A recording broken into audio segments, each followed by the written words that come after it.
안녕하세요. 이야기로 이해하는 수학의 원리, 수학으로 푸는 세상의 비밀의 MC 김수현입니다. 안녕하세요. 일상 속 수학 이야기를 재미있게 들려드릴 수학 스토리텔러 박경미입니다. 네, 인류의 운명은 돌 2개와 양 2마리에서 이라는 공통점을 찾게 되며 싹트기 시작했는데요. 그래서 고대 그리스의 대표 철학자이자 수학자인 플라톤은 신은 기하학자다라는 짧고도 인상적인 말을 남겼죠. 그만큼 수학이 세상을 만드는 토대가 되었다는 뜻인데요. 한때는 진리를 탐구하는 순수한 학문이었던 수학은 이제 금융, IT, 마케팅 등 폭넓은 분야에서 활용되고 있고 이제 수학 없이는 현대 생활이 불가능할 정도입니다. 오늘은 수학, 세상으로 나오다 그 놀라운 활약상을 살펴보겠습니다. 수학과 가장 이질적인 분야로 떠오르는 것 중에 하나가 영화인데요. 네. 사실 수학이 그 영화의 소재를 제공하기도 했죠. 우리 프로에서 맞아요. 박사가 사랑한 수식, 또 페르마의 밀실 살펴봤잖아요. 그렇죠. 그런데 수학이 영화를 만드는 기술적인 측면에서도 크게 기여를 하고 있습니다. 기술적인, 소재가 아니라 기술적인 측면에 관여를 한다고요? 영화 혹시 캐리비안의 해적 보셨어요? 봤죠. 얼마나 좋아했는데요. 굉장히 엉뚱하고 매력적인 그 해적, 잭 스페로우가 모험을 하면서 일어난 일들을 시리즈물로 만들었거든요. 전 세계적으로 굉장히 흥행을 했었죠. 저는 그 장면 떠올라요. 주인공 조니 뎁이 이렇게 하고 뛰어다니거든요. 막 도망다니는 게 참 귀여웠던 것 같습니다. 저도 조니 뎁의 매력에 한동안 빠졌었는데요. 이 영화에 있어서 가장 큰 볼거리는 이 세상에 존재할 것 같지 않은 그런 캐릭터를 아주 생생하게 그려낸 컴퓨터 그래픽이죠. 그렇죠. 사실 그런 측면 때문에 아카데미에서 시각효과상을 받았고 세턴 어워즈에서도 최우수 특수효과상을 받았죠. 네. 근데 혹시 수연 씨, 2편과 3편에 나왔던 데비 존스 선장을 누가 맡았는지 아세요? 그럼요. 뒤에 여기 사진 있잖아요. 얼굴이 사실 저는 오징어인지 문어인지 좀 구분이 안 될 정도로 이렇게 좀 다리가 좀 징그럽게 나 있는 이 선장이잖아요. 근데 이렇게 봐서는 누군지 전혀 모르겠는데요? 이게 배우 빌 나이가 이 역할을 맡았었죠. 동일 인물 같지 않죠? 와, 전혀 달라 보이네. 사실 해리포터의 교수로 유명한 분이시잖아요. 그리고 그 러브 액츄얼리에서 락스타 그리고 나오면서 조연도 나무조연상도 받으셨고. 그렇죠. 이 배우 빌 나이를 데비 존스 선장으로 변화시킨 게 바로 수학의 힘인데요. 네. 또 구체적으로는 나비의 스톡스 방정식이라는 거예요. 이 방정식은 유체의 흐름을 분석하는 미분 방정식인데 그 나비의 스톡스 방정식과 컴퓨터 그래픽을 결합시킴으로써 이런 변환이 가능했죠. 네. 이 작업을 맡았던 분은 스탠포드 컴퓨터공학과의 론 패드큐 교수인데요. 네. 응용수학 전공자이고 이 영화뿐 아니라 해리포터와 불의 잔 여기에서도 그래픽 작업에 총책임을 졌습니다. 그러면요, 그 거센 파도가 이 배를 덮치는 그런 장면도 수학과 관련이 있는 건가요? 그렇죠. 그런 대표적인 장면이 나오는 게 투마로우라는 재난 영화였죠. 그렇죠. 그래서 대홍수가 그 뉴욕을 덮치는 장면, 이거 역시 나비어 스톡스 방정식을 이용한 컴퓨터 그래픽이었는데요. 이 방정식은 유체를 이루고 있는 각 입자의 힘과 속도를 분석해서 자연스러운 유체의 흐름을 표현해 줄 수 있게 하는 거죠. 네. 유체 역학의 기본이 되는 나비의 스톡스 방식. 이 수학의 이 위대한 업적은 영화뿐만 아니라 일상 곳곳에서도 드러난다고 들었어요. 참 이름도 어렵죠. 네. 나비의 스톡스 방정식. 네. 굉장히 생소하게 들리는데 사실은 우리 생활 곳곳에서 만날 수 있는 게 바로 이 방정식이에요. 네. 그래서 비행기 날개 부분에서 유체의 흐름을 분석해서 비행기 설계를 하는 데도 이용이 되고요. 그다음에 날씨 모델이라든지 해류의 변화, 또 혈관에서 혈류의 흐름, 또 은하계에서 별의 움직임, 또 오염물질이 어떻게 확산되는지 이런 것들도 다 나비의 스톡스 방정식으로 연구를 하는 거고요. 그래서 공학 분야에서 보면 기계공학, 네. 항공우주공학, 화학공학 이렇게 광범위하게 적용이 되는 그런 방정식입니다. 네, 이렇게 말씀하신 것처럼 일상생활에서 광범위하게 사용이 되고 있지만 아직도 풀리지 않은 수수께끼라고 들었어요. 나비의 스톡스 방정식에 대해서는 어느 정도 우리가 알고 있기 때문에 네. 다양하게 이용을 하고 있는 것이기는 한데요. 3차원 공간에서 이 방정식이 항상 해를 갖는지에 대한 증명은 아직 이루어지지 못했고요. 이것이 세계 7대 난제 중에 하나로 네. 지금 자리매김을 하고 있습니다. 그것을 밀레니엄 문제라고 하는데요. 미국에 있는 클레이 수학 연구소에서 2000년에 7개의 문제를 선정했고 각 문제마다 100만 불, 약 11억 원의 상금을 걸어오고 있습니다. 네, 2000년에 나왔으면 15년이나 뭐 가까이 지난 건데 이 중에서 혹시 뭐 풀린 문제는 없나요? 예, 한 문제 풀렸습니다. 한 문제요? 예, 푸앙카레 추측이라고 하는 게 이미 이제 해결이 됐는데요.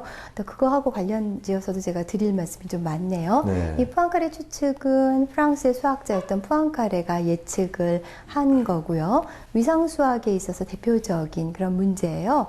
일단 위상수학이라는 것은 공간의 연결이나 개폐성과 관련된 본질적인 특성을 연구하는 아주 추상적인 분야고 거기서 제기된 문제인데 조금 어렵지만 포앙카레 추측이 무엇을 의미하는지 말씀을 드리면은요. 네. 닫힌 3차원 공간에서 모든 폐곡선이 한 점으로 수축될 수 있다면 그 공간은 구와 동형이다. 이제 난해하게 들리죠. 난해하네요. 어쨌든 이제 이런 내용을 담고 있는데 이것에 대한 증명을 러시아의 수학자 그레고리 페렐만이 이제 2002년에 했고요. 네. 3년 동안의 검증 과정을 거쳐서 2005년에 확정이 됐어요. 그런데 페렐만이라는 수학자가 화제에 오르는 이유는 이분이 나는 수학을 부와 명예 때문에 하는 것이 아니다. 그러면서 그냥 모든 그 상해 수상이나 상금 같은 거를 거부했어요. 2006년에 필즈상 수상자로 사실 지정이 됐었는데 거기 시상식에 나타나지도 않았고요. 그냥 은둔 생활을 하고 있어요. 그렇군요. 처음에 이 증명을 발표한 방식부터 큰 화제를 모았는데 보통은 무슨 수학회 같은 데 가서 발표를 하잖아요. 그렇죠. 근데 이분은 그냥 2002년에 인터넷에 논문을 그냥 띄운 거예요. 처음엔 사람들이 별로 주목하지 않았는데 이제 검증 과정 거쳐보니까 진짜였던 거죠. 굉장히 기인 중에 기인이고 네. 진짜로 수학을 하는 그런 네. 어떤 구도자적인 그런 정신을 갖춘 분이라고 할 수가 있겠습니다. 네, 그렇군요. 그러니까 이쯤에서 조금 궁금해지는 게 그렇다면 이 난제들이 모두 풀린다면 어떻게 될까요?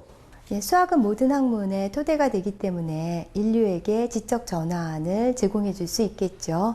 사실 수학의 발견이 있을 때마다 어떤 인류는 그만큼 도약을 해왔는데요. 방금 말씀드렸던 포앙카레 추측만 하더라도 그것이 우주의 형태와 관련된 추론이기 때문에 우주의 신비를 푸는데 크게 기여할 것으로 기대합니다. 네, 저도 굉장히 기대가 되는데 수학은 언제나 당대 최고의 문명 국가에서 발전을 했고 정치, 경제, 행정, 건축, 문화, 예술 등 다른 분야와 결합을 하면서 시너지 효과를 냈는데요. 자, 미래사회의 키워드인 디지털 혁명 역시 이 수학과 함께 시작이 됐습니다. 최초의 개인용 컴퓨터의 하나인 애플은 베어먹은 사과 모양의 로고로 유명한데요. 지금은 단색의 로고로 바뀌었지만 처음엔 무지갯빛 사과였습니다. 이를 둘러싼 해석도 그 빛깔처럼 다양했는데요. 그중 흥미로운 해석에 따르면 이 로고는 영국의 천재 수학자 앨런 튜링을 기리기 위함이라는 설이 있죠. 컴퓨터의 아버지로 불리는 앨런 튜링은 1936년 현대 컴퓨터의 모델이라고 할 튜링 머신을 고안했고 1943년 인류 최초의 컴퓨터인 콜로서스를 만들었는데요. 이런 튜링의 업적을 기려 컴퓨터 공학 분야에서 최고의 권위를 자랑하는 상을 바로 튜링상이라 부릅니다. 네, 제2차 세계대전이 끝날 수 있었던 것도 이 독일군의 암호를 해독한 수학자 튜링의 공이 있었잖아요.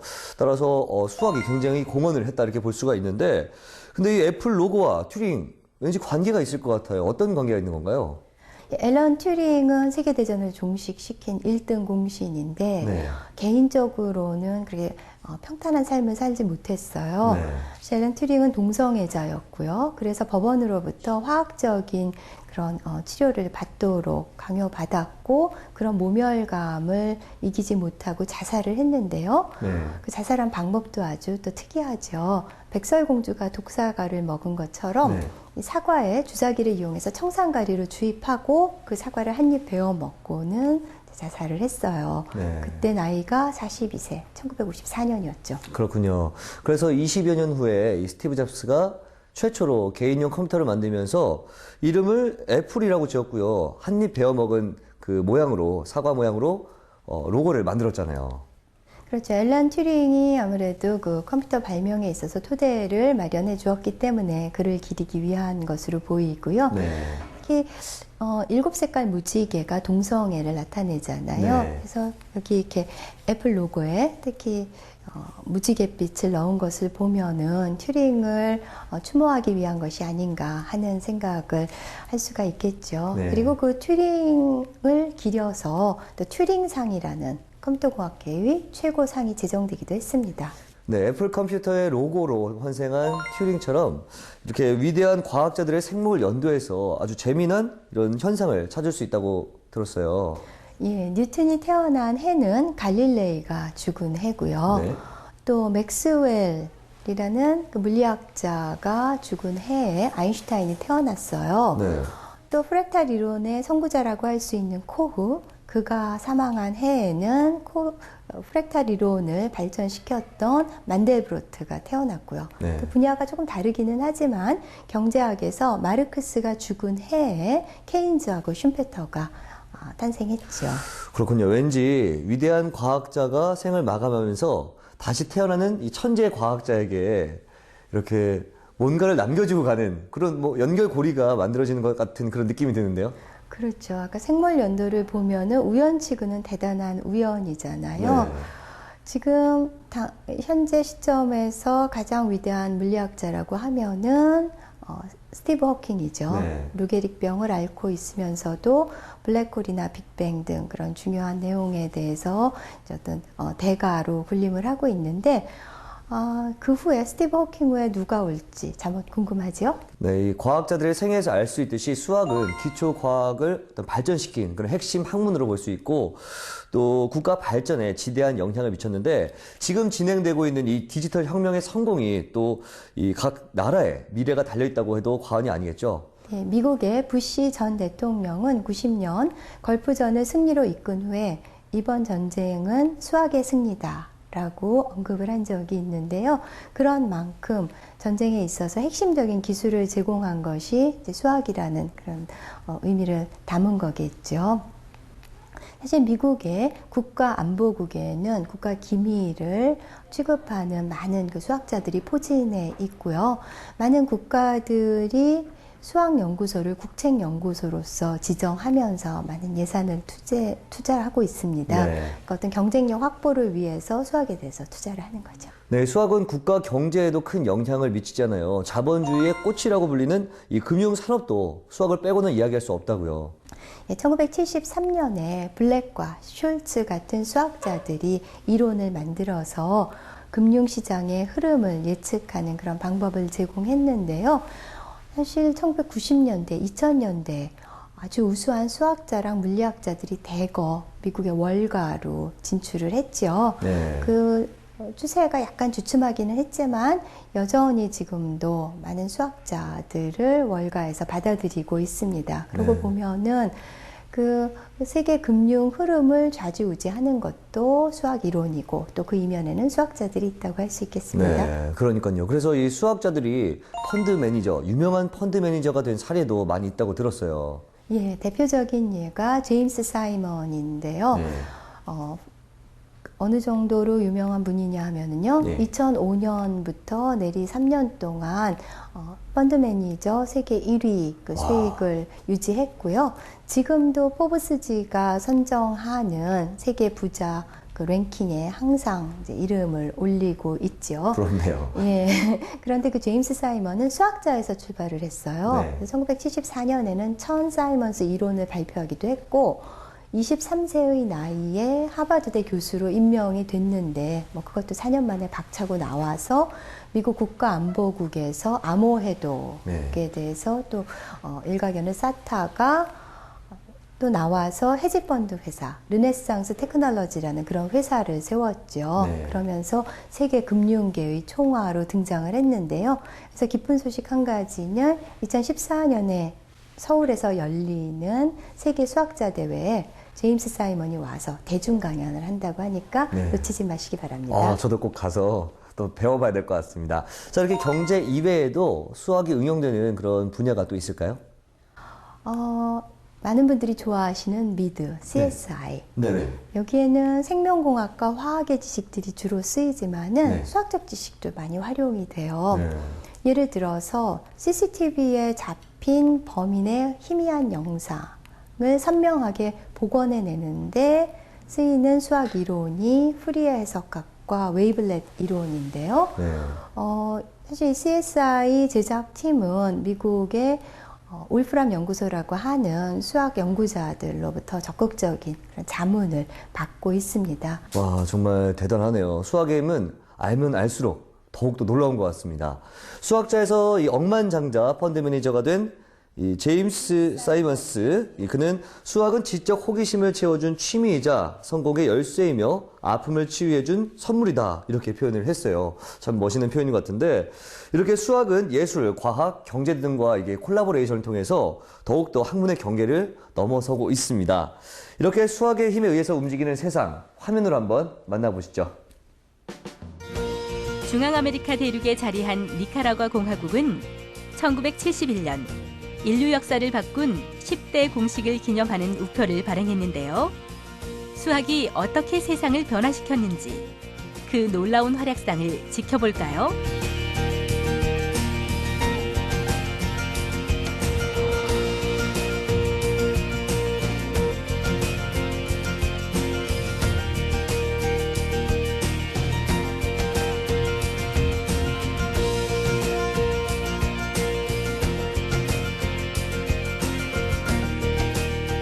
수학을 통해 발전해온 문명.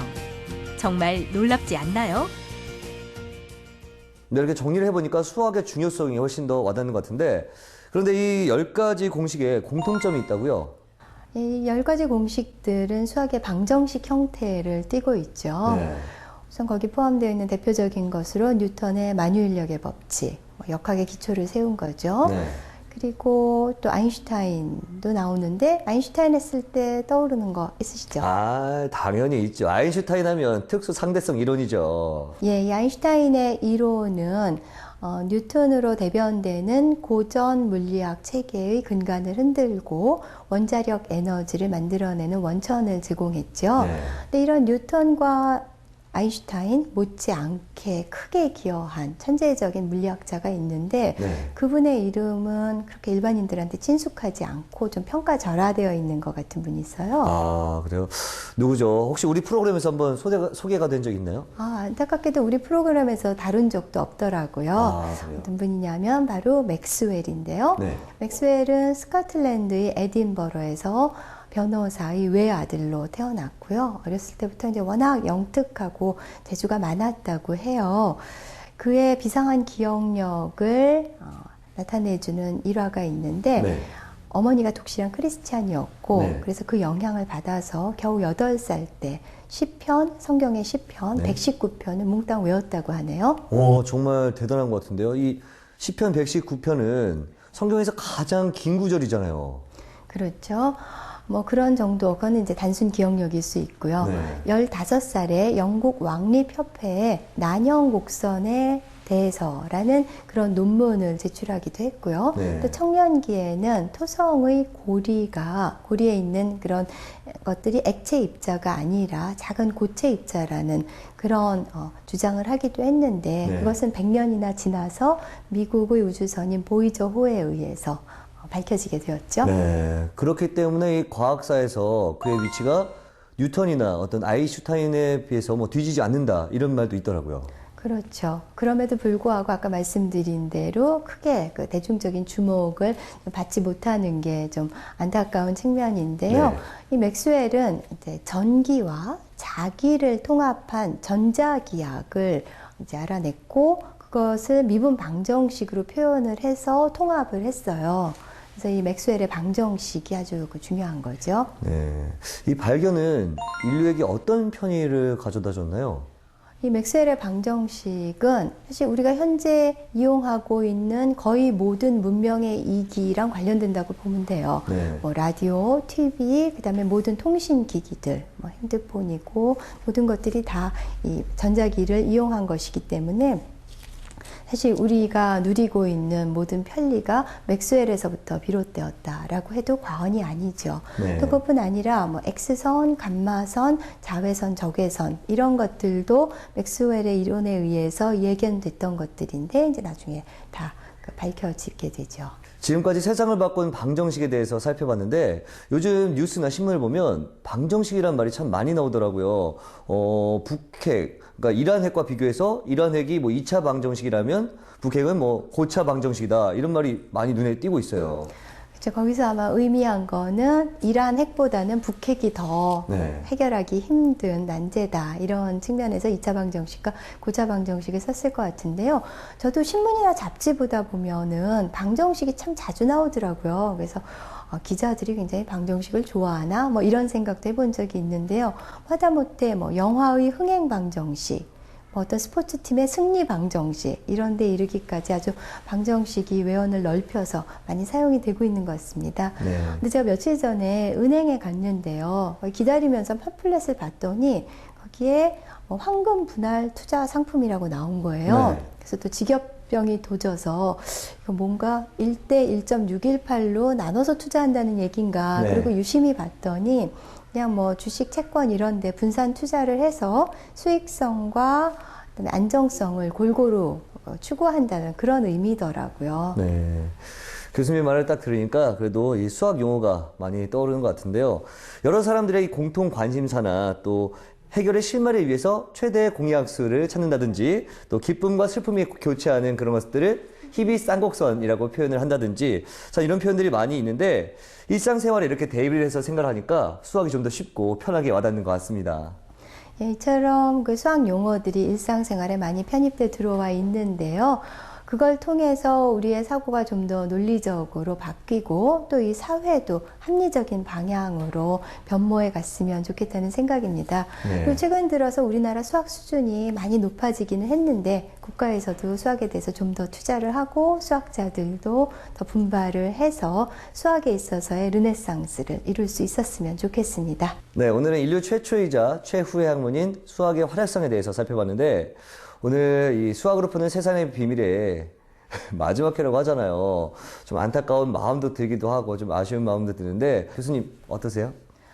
예, 일반인들이 워낙 수학을 경원시하잖아요. 그래서 이 프로그램이 시청자분들한테 어필을 할 수 있을까 굉장히 걱정을 하면서 시작했는데 지금까지 시청해주신 시청자분들에게 정말 뜨거운 감사의 마음을 전합니다. 네, 저도 교수님과 함께 하면서 그동안 많이 배우고 어려운 부분들도 많았었는데 새롭게 깨닫기도 하고 참 유익하고 재밌었던 시간인 것 같습니다.